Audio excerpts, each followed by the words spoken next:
ही राम रटने लागे जीविया हो। राम ही राम रटने लागे जीविया हो।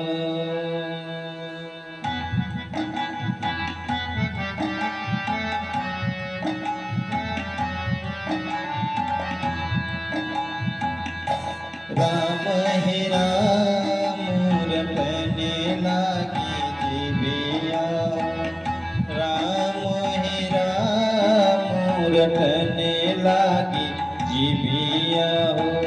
राम ही राम रटने लागी जीविया हो।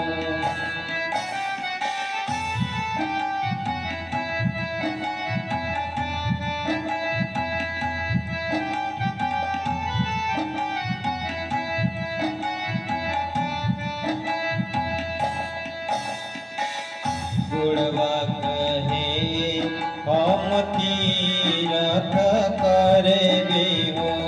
गुणवा कहे हम तीरथ करबे हो। अथवा कहे हम करबै दान रतने लागी जीविया हो। राम ही राम रटने लागी जीविया हो। राम ही राम रटने लागी जीविया हो।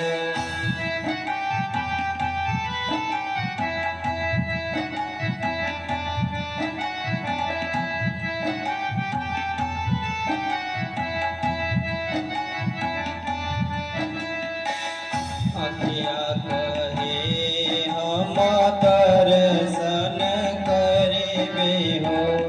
अखिया कहे हम दर्शन करबे हो।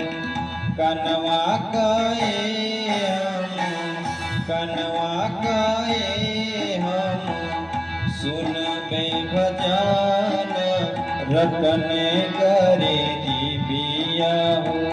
राम ही राम रटने लागी जीविया हो।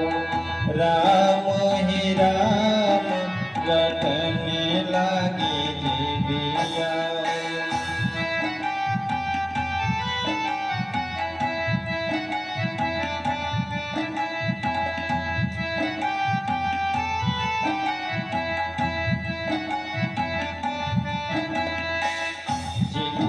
कहे हम राम गुण गईबे हो।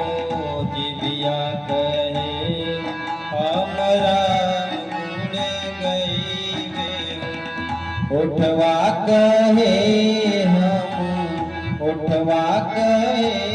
हम कतर पान रटने करे